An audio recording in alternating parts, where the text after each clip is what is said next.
Everyone. अभी हम लोग जीवधारियों में जनन जो कि आपके कक्षा 12th बायोलॉजी का फर्स्ट चैप्टर है उससे संबंधित ऑब्जेक्टिव क्वेश्चन को सॉल्व करने वाले हैं। जैसा कि आप सभी को पता है कि आपका एग्ज़ाम बहुत ही नज़दीक आ चुका है और इस कंडीशन में आपको स्टडी करना बहुत ज़्यादा ज़रूरी हो गया होगा। तो चलिए, आज से आपके एग्ज़ाम का 1 मंथ बचा हुआ है और इसमें हम लोग ऑब्जेक्टिव और जो इम्पोर्टेंट सब्जेक्टिव क्वेश्चन है उसका डिस्कशन करने वाले हैं।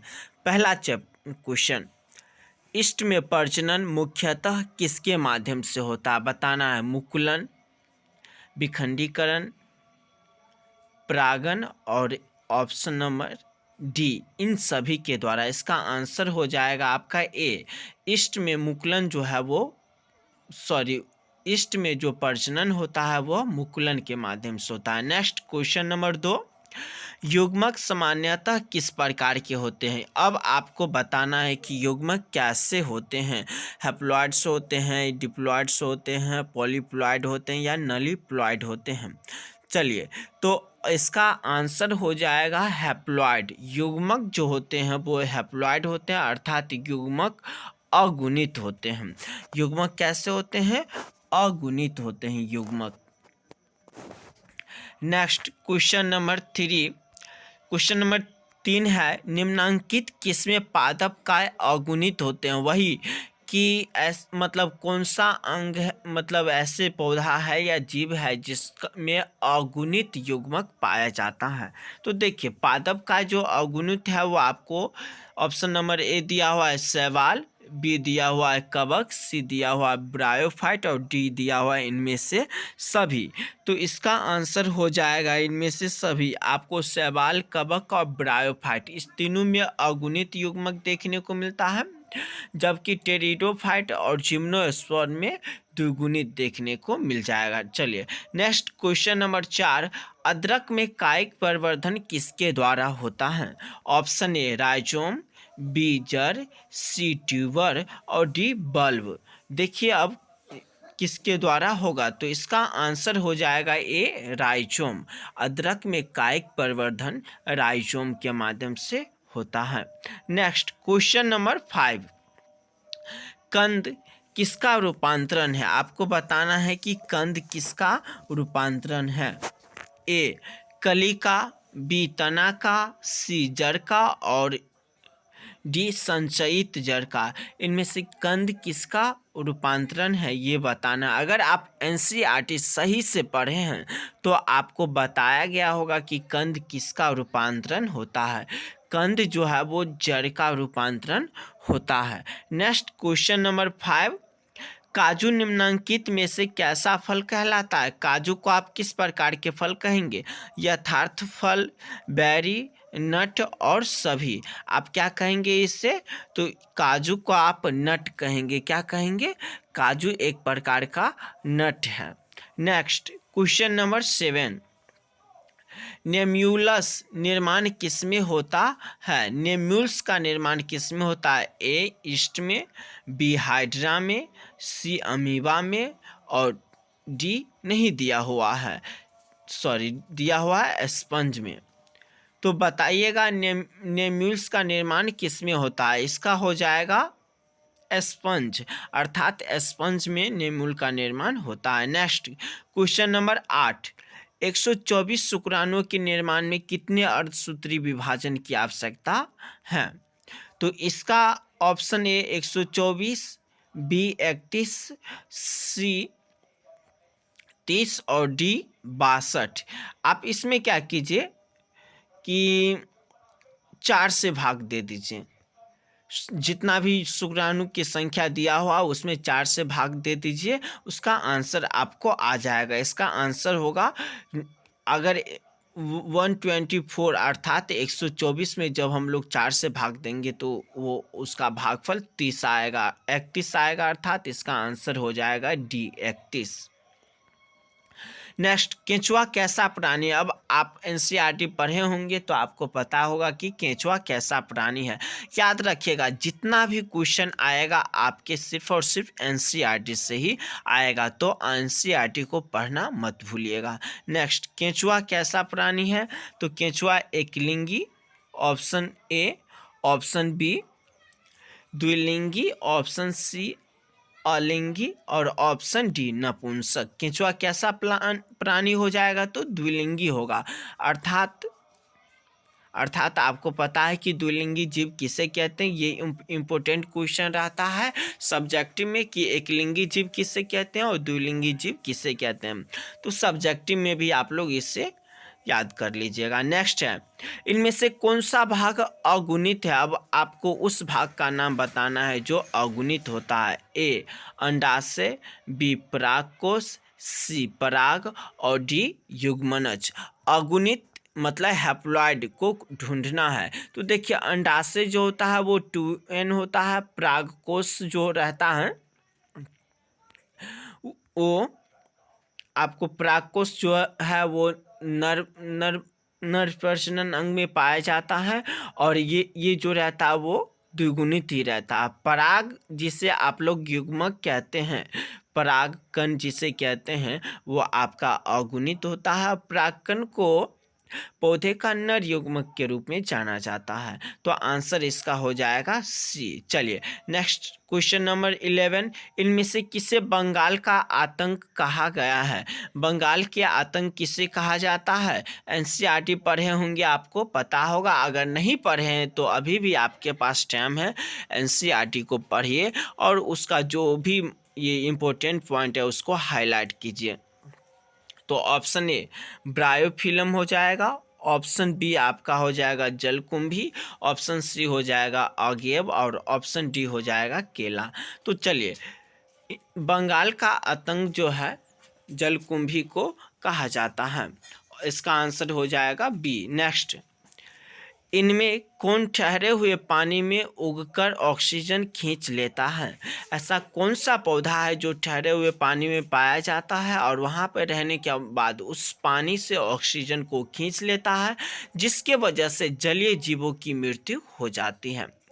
ये एक ऐसा पौधा है जो अगर आप बिहार में है या फिर ऑल इंडिया में है, ऑल ओवर इंडिया में है, तो आप इससे अक्सर देखते होंगे ये पौधा को। ये नदियों में पाए जाते हैं, तालाबों में आपको देखने को मिलेगी और ये बहुत ही ज़्यादा खतरनाक पौधा होती है। ऑप्शन ए जलकुंभी, बी हाइड्रीला, सी कमल और ऑप्शन डी धान। ये क्वेश्चन जो है वो भी आपके एनसीईआरटी से लिया गया है। इसका आंसर हो जाएगा आपका जलकुंभी, जिसे आप लोग नॉर्मली कुंभी के नाम से भी जानते हैं। नेक्स्ट, क्वेश्चन नंबर 13, जब नर और मादा गेमीट में युग्मन होता है तब यह कहलाता है। अब बताना, नर युग्मक और मादा युग्मक जब आपस में मिलते हैं तो उस क्रिया को क्या कहते हैं? ये भी इम्पोर्टेंट है और इसे आप लोग याद कीजिएगा। ऑप्शन ए अलैंगिक जनन, ऑप्शन बी लैंगिक जनन, ऑप्शन सी वर्धिकायिक और ऑप्शन डी मुकुलन। आपको बताना है कि जब नर और मादा गेमीट आपस में युग्मन होता है तब उस प्रक्रिया को क्या कहते हैं? तो उस प्रक्रिया को हम लोग लैंगिक जनन कहते हैं। हम सब्जेक्टिव वाले पोर्शन में बता चुके हैं कि आपको पहला चैप्टर के कौन कौन सा इम्पोर्टेंट पॉइंट्स है, टॉपिक है जिसे आप लोग को याद करना है, तो आप वो भी याद कर लीजिएगा। नेक्स्ट, क्वेश्चन नंबर 14, मधचक्र ओस्ट्रच साइकिल पाए जाते हैं। ऐसे कौन से जीव है जिसमें आपको ओस्ट्रच साइकिल देखने को मिलता है? ए गाय में, बी भेड़ में और सी कुत्ता में और डी इनमें से सभी में। याद रखिएगा, प्राइमेट्स को छोड़कर के जितने भी जीव होते हैं उसमें ओस्ट्रच साइकिल पाई जाती है, अर्थात मानव एप्स मतलब और बंदर को छोड़कर के ये सब में ये होता है। तो इसका आंसर आपका हो जाएगा डी, इन सभी में। नेक्स्ट, क्वेश्चन नंबर 15, उच्च श्रेणी के पौधों में निषेचन होता है। उच्च श्रेणी के पौधों में कैसा निषेचन देखने को मिलता है? ऑप्शन ए बाह्य, ऑप्शन बी आंतरिक, ऑप्शन सी जल में और ऑप्शन डी हवा में। अब आप बताइए कि उच्च श्रेणी के जो पौधे होते हैं उसमें निषेचन कैसा दिखाई देता है।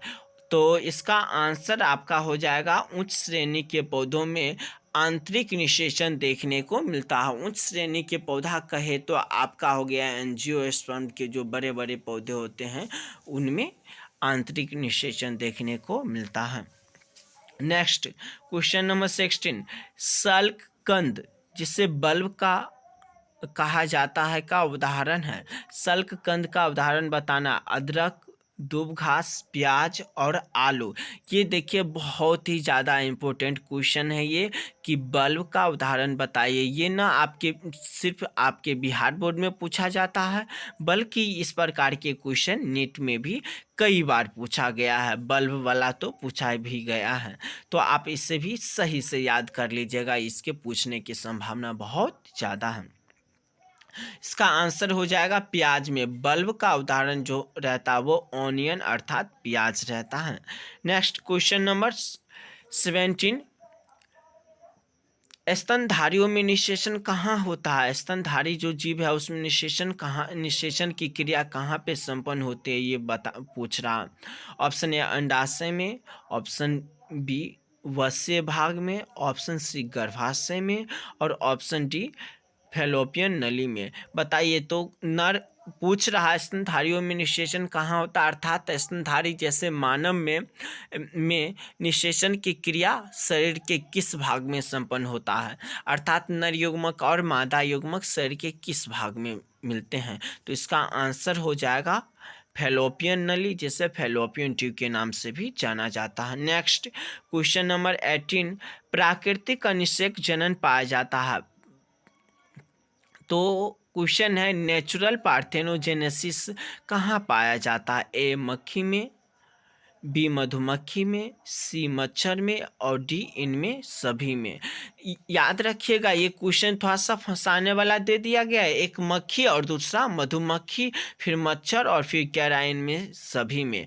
तो नेचुरल जो पार्थेनोजेनेसिस है अर्थात प्राकृतिक अनिषेक जनन है वो सिर्फ और सिर्फ मधुमक्खी में ही पाई जाती हैं, तो वो याद रखिएगा। नेक्स्ट द्विनिषेचन का परिणाम होता है, ये भी इम्पोर्टेंट है और ये भी कई बार पूछा गया है।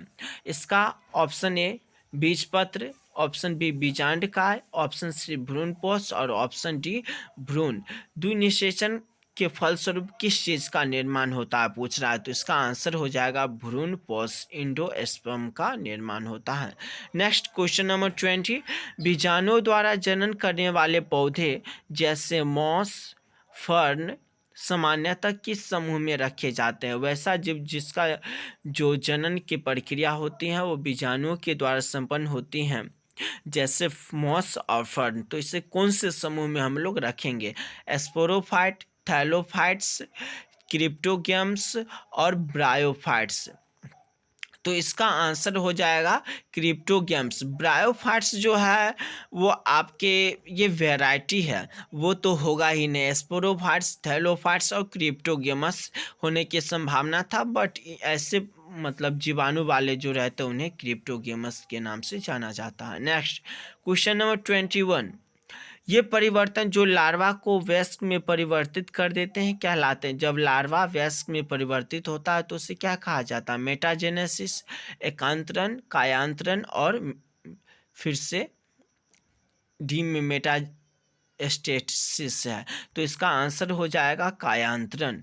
लार्वा जब वयस्क में परिवर्तित हो जाते हैं तो इस प्रक्रिया को कायांतरण कहते हैं, अर्थात उसके काया का पलट जाना कहते हैं। चलिए तो आज हम लोग 21 क्वेश्चन देखे हैं, इसका एक और लेक्चर होगा जो कल आने वाला है। अगर ये वीडियो आपको पसंद आए तो हमारे चैनल को सब्सक्राइब कीजिएगा, इस वीडियो को लाइक कीजिएगा और इससे अधिक से अधिक बच्चों के पास शेयर कीजिएगा ताकि मेरा मोटिवेशन बढ़ेगा। तो मैं इस प्रकार के वीडियो आपके एग्ज़ाम तक लाते रहूँगा और एग्ज़ाम के टाइम तक आपके साथ जुड़ कर के रहेंगे।